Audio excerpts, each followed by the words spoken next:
Bonjour à tous. Aujourd'hui, j'accueille Isabelle Calvelli. Bonjour Isabelle, comment vas-tu? Bonjour Cathy, ça va très bien, ça va très bien. Du moment que je suis en formation, que je forme, ça va bien. Bon, ok. Alors, tu vas nous parler de quoi aujourd'hui? Alors aujourd'hui, je vais vous parler de la communication en formation parce que je crois que c'est ce qui intéresse nos apprenants qui veulent suivre ce module et surtout qui veulent se lancer dans ce beau métier qui est le métier de formateur. J'ai toujours eu un goût pour les ressources humaines puisque j'ai à la base un DUT de gestion d'entreprise et administration et j'ai cadre dans la fonction publique et j'ai toujours eu à cœur en fait de permettre à mes agents ou à mes salariés de progresser, de développer leurs compétences parce que j'ai été DRH mais aussi chef de service et donc j'ai eu affaire à beaucoup de personnel et également j'ai managé des équipes et là vraiment c'est formateur à tous les niveaux et bien entendu en communication parce que quand on gère des équipes c'est conduire des réunions, gérer des conflits et la communication je l'ai appris sur le tas par l'expérience mais aussi par des formations professionnelles qui étaient très intéressantes pendant ma carrière. Et petit à petit, je me suis intéressée à la formation professionnelle dans le cadre de la fonction territoriale. J'ai été formatrice occasionnelle dans un premier temps. Et puis, c'est vraiment le déclic avec la licence de formateur à l'Université d'Avignon qui m'a permis de me reconvertir en 2013. D'accord, donc en fait, tu as dû passer par une formation spécifique pour devenir formatrice. En fait, tu le faisais, voilà. Tu étais formatrice, entre guillemets, sur le tas, mais vraiment, tu as eu le déclic quand tu as commencé à faire la formation à l'Université d'Avignon. C'est ça ce que tu es en train de me dire? Voilà, ça a confirmé mes choix en fait. Parce que c'était que l'occasionnel. De temps en temps, je formais des agents de la fonction publique au CNFPT, dans leur prise de poste, dans leur intégration, mais c'était pas mon métier parce que c'est un métier à part entière. D'accord. Oui, c'est intéressant ce que tu dis parce que souvent, lorsque je dis, quand on me demande qu'est-ce que tu fais, je suis formatrice, on me dit, oh, mais c'est un métier, ça, formatrice. Alors, je te pose la question, c'est un métier, formatrice? Voilà, c'est un métier. Alors, ce qu'il y a de rassurant, et ce que je voulais rassurer les personnes qui vont suivre ce module en communication, puisque c'est mon domaine, c'est que on ne démarre pas tout nu. Forcément, on a communiqué toute sa vie et dans le monde professionnel, voilà. Donc, c'est vrai que les apports, on les fera aussi. Le management, forcément, ça vous apporte des choses et j'en parlerai peut-être dans les bonus ou des astuces de management qui, quand on gère un groupe en formation, puisque c'est ce dont on va parler essentiellement et c'est ce qui vous intéresse puisque vous devez prendre la parole en public devant un groupe. C'est ça. Donc, les outils de manager peuvent être utiles. Bien sûr, on ne démarre pas à zéro, surtout dans quelque chose qui est élémentaire pour un être humain, c'est la communication. Oui. Mais heureusement ou malheureusement, c'est à la fois très simple et très compliqué. Et c'est ce que je voulais. Oui, parce que c'est pas si évident que ça de s'adresser aux autres, parce que même si on a des compétences, même si on sait très bien faire son métier d'origine, entre faire son métier d'origine et l'expliquer à l'autre, c'est peut-être plus délicat. D'ailleurs, est-ce que comment toi tu as commencé, comment toi tu as commencé et qu'est-ce qui, dans la formation que tu as pu faire à l'Université d'Avignon, qu'est-ce qui t'a permis de mettre, entre guillemets, de l'ordre dans cette communication? Ce qui m'a permis de mettre de l'ordre, c'est déjà d'avoir des apports théoriques. Il y en a que j'avais déjà rencontrés, mais ils étaient plus approfondis. Et puis, ça m'a permis de faire une articulation entre le pratique et le théorique. Et moi, comme je suis assez pragmatique, voilà, c'est le genre de choses que j'aime faire, mettre à la portée de tous des choses qui sont souvent on nous dit oui, mais la théorie c'est bien, mais ça sert pas. Alors justement, toi, tu es en train de dire que ça sert la théorie. En quoi ça sert la théorie? Ben, la théorie, ça permet aussi de concrétiser, enfin de fixer mieux les choses et de s'appuyer dessus surtout. D'accord. Quand on doit réagir en situation, on sait que là, vers où on va, par exemple, ça va marcher, ça va vous D'accord. rassurer parce que ça a été expérimenté aussi.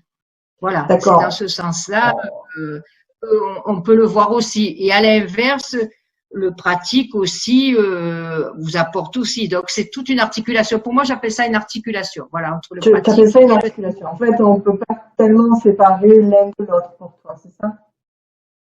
voilà, voilà. Et la communication, c'est aussi une relation dans la formation, c'est une relation particulière, celle de communiquer son savoir.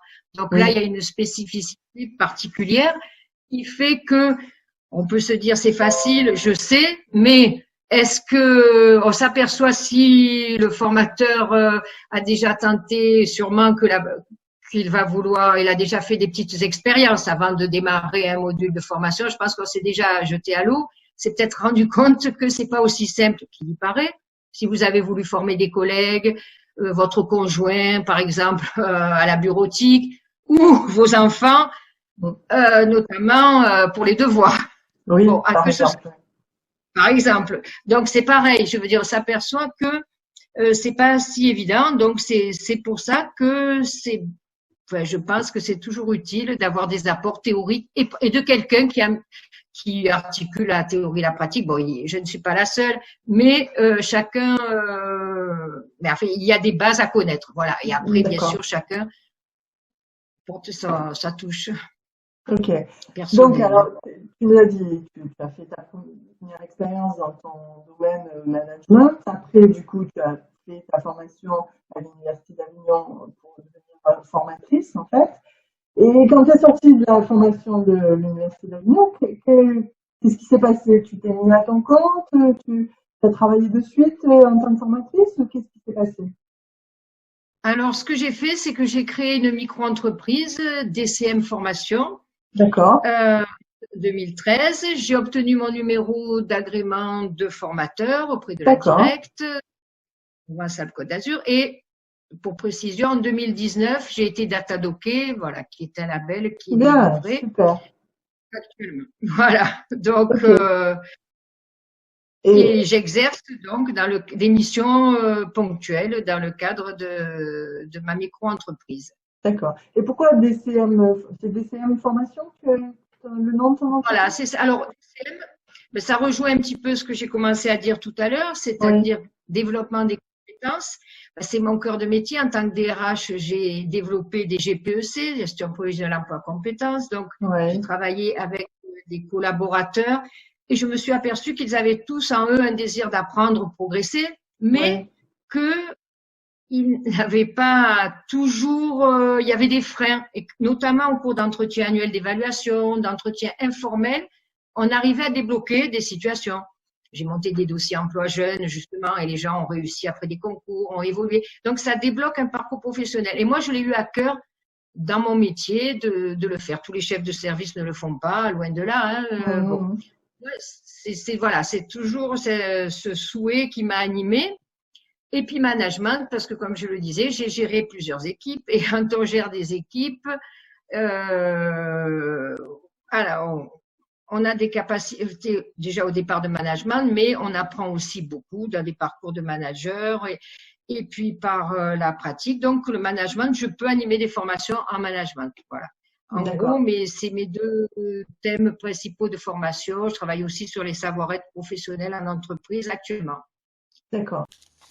Alors Isabelle, dans le cadre de notre formation, qu'est-ce que tu vas nous proposer alors pour devenir, ou en tout cas pour améliorer notre communication en tant que formateur ou formatrice? Oui, alors moi, ce que je vais vous proposer, en partant d'une expérience professionnelle et de mes acquis théoriques, c'est tout simplement de répondre à la première question, qu'est-ce qui est difficile finalement dans cette action élémentaire de communiquer, puisqu'on communique depuis que l'on est tout jeune.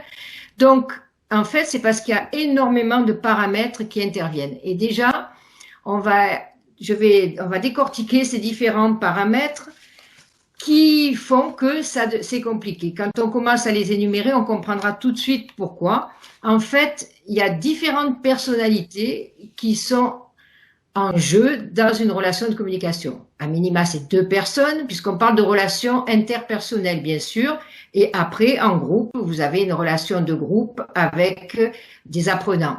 Et c'est quand même souvent le cas, enfin ça dépend de mode de formation que vous choisirez. Bien sûr, si c'est une VAE, vous serez 2.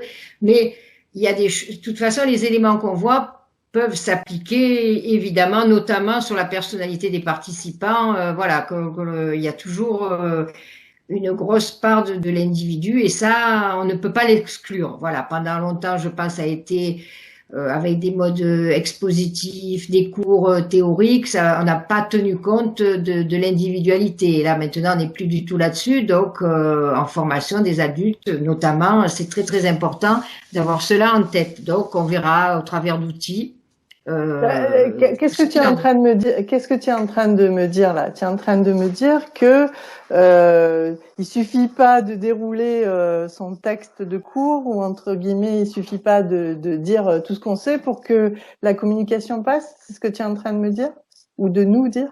Voilà, ça ne suffit pas, même si c'est normal qu'il y ait des parties, ce qu'on appelle en formation expositive, Oui. mais Qu'est-ce que ça veut dire partie expositive pour toi? C'est quoi? C'est quoi une partie? Alors, la partie expositive, c'est du contenu, des savoirs, hein, des savoirs. Donc, c'est vraiment la relation de communication, c'est faire passer des savoirs, mais en face, on a un individu.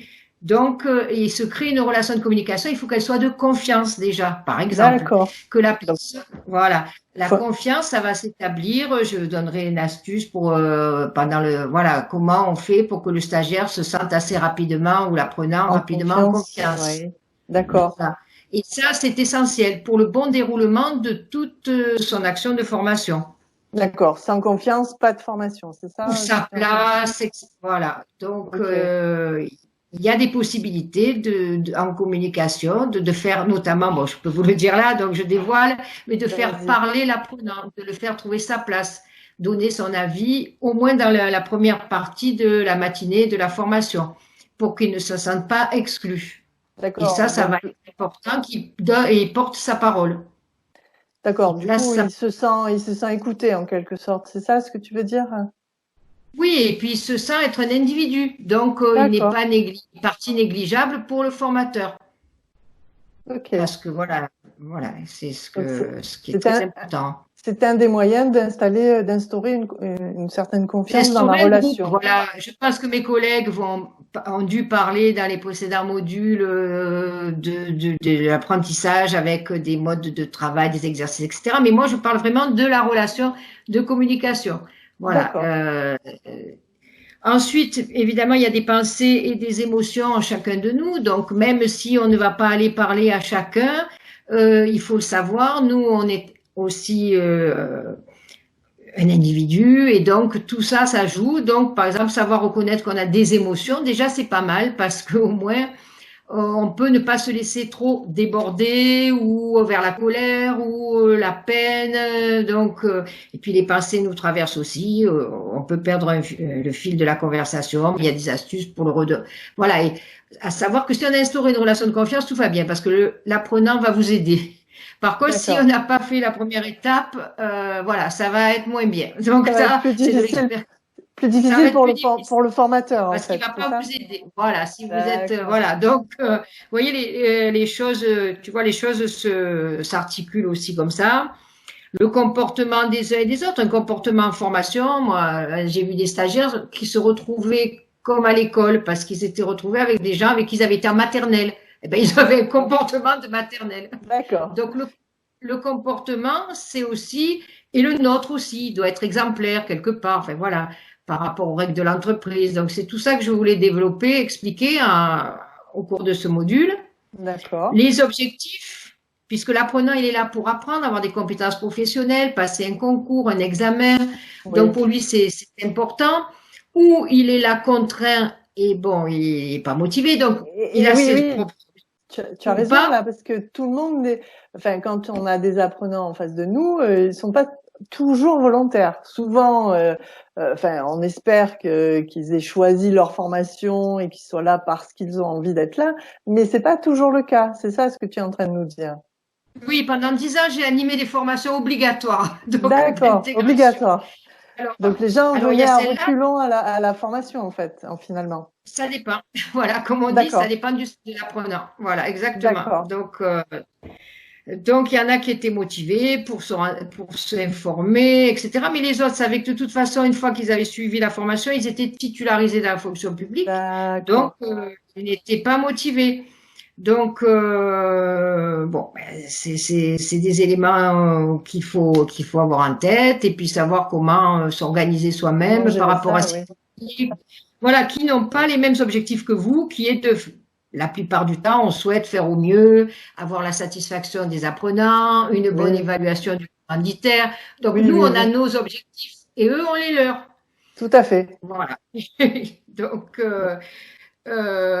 c'est pour ça qu'il ne faut pas s'étonner que quelquefois, il peut y avoir des choses qui se passent et qui ne sont pas toujours faciles pour le formateur. Mais voilà, c'est un des points. Et puis, il y a aussi le cadre de référence, puisque chacun est issu d'un milieu familial, professionnel aussi, Oui, différent. oui. Et donc, ces cadres de référence ne sont pas les mêmes. Et ça joue aussi sur la relation de communication qui s'instaure. Il faut parfois se mettre à la portée de quelqu'un qui n'a pas le même cadre de référence que vous. Voilà, parce que les publics ne sont pas forcément homogènes. Moi, j'ai eu beaucoup de publics hétérogènes. Voilà, ça Euh, dépend J'allais dire, c'est presque, enfin, c'est presque une obligation dans le sens où tout public est hétérogène. On vient tous d'un droit différent, on a tous été éduqués Oui, différemment.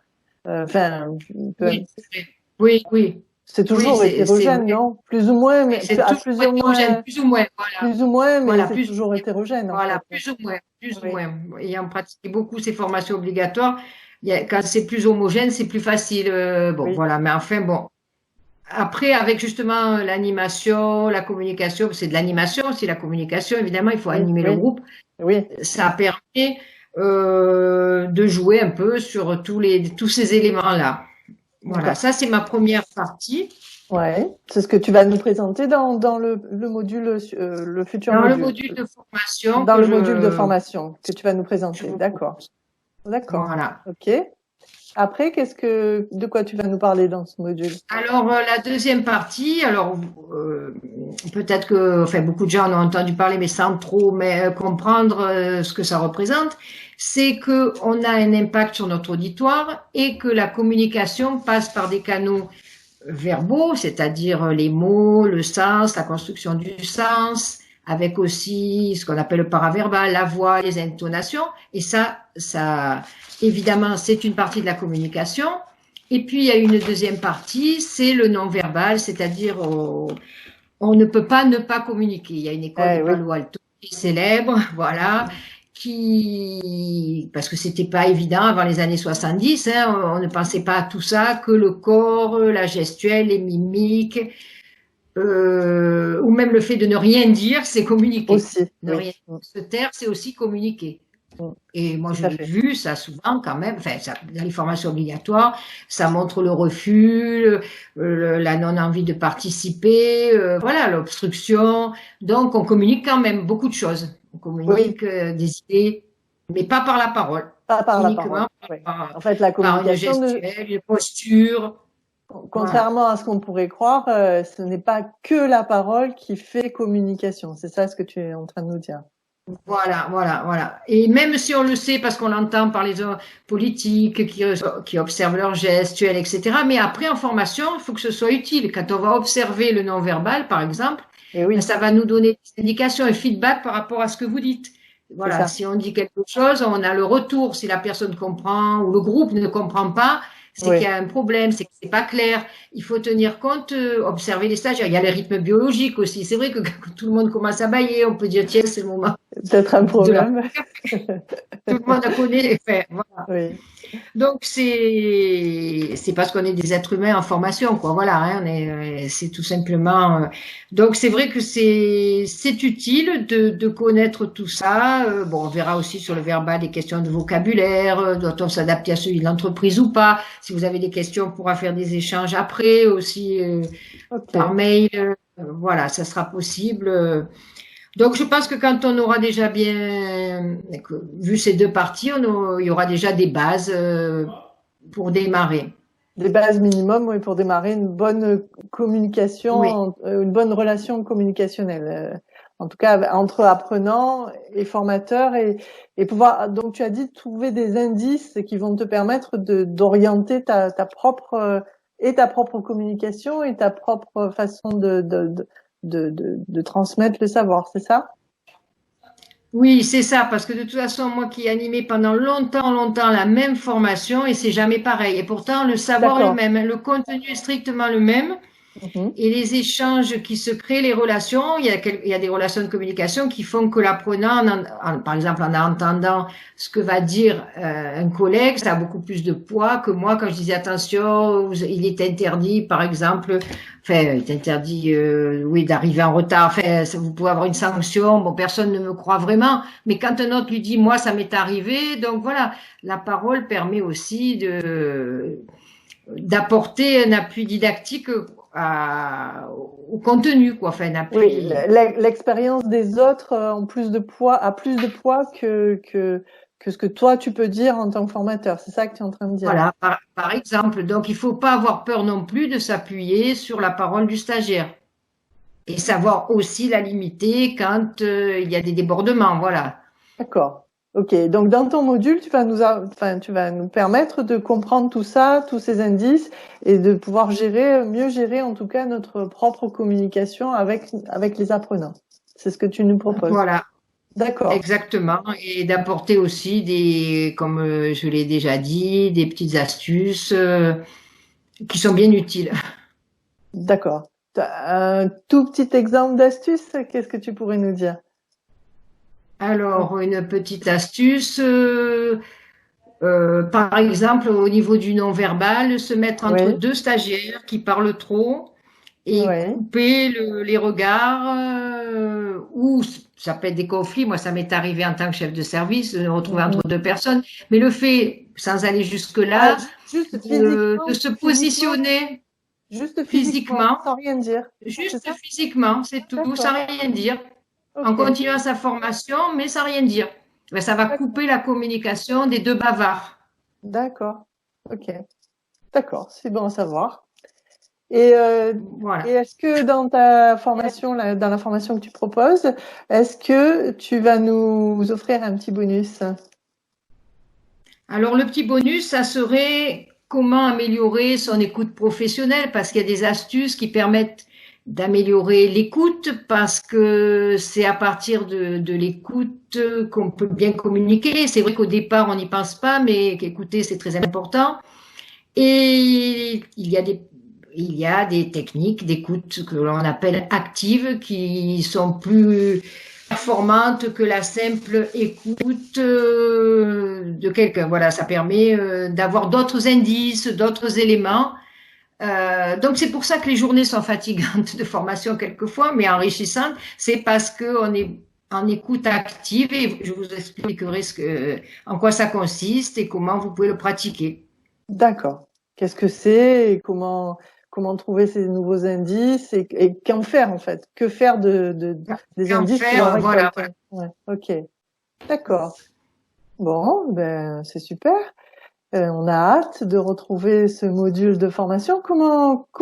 Quel est le titre de ton module?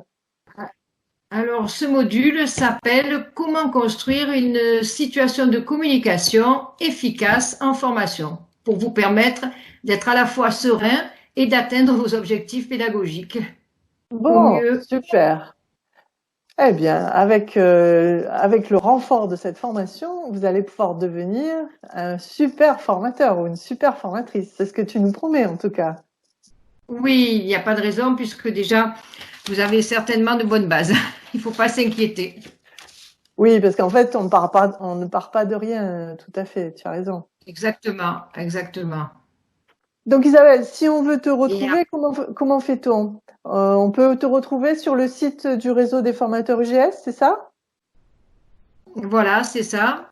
Ok, Et également sur le site du CARIF, mais ça c'est pour les entreprises, donc je sais pas, d'accord, voilà. ok. Donc on mettra le lien du site du réseau des formateurs UGS pour qu'on puisse te retrouver si on veut faire appel à toi pour d'autres formations. Je te remercie Isabelle pour tous ces bons conseils et nous allons pouvoir suivre cette formation sur la communication avec Isabelle en suivant le lien que nous vous présenterons ci-dessous. Merci Isabelle. Au revoir. Très bien, merci beaucoup et à bientôt.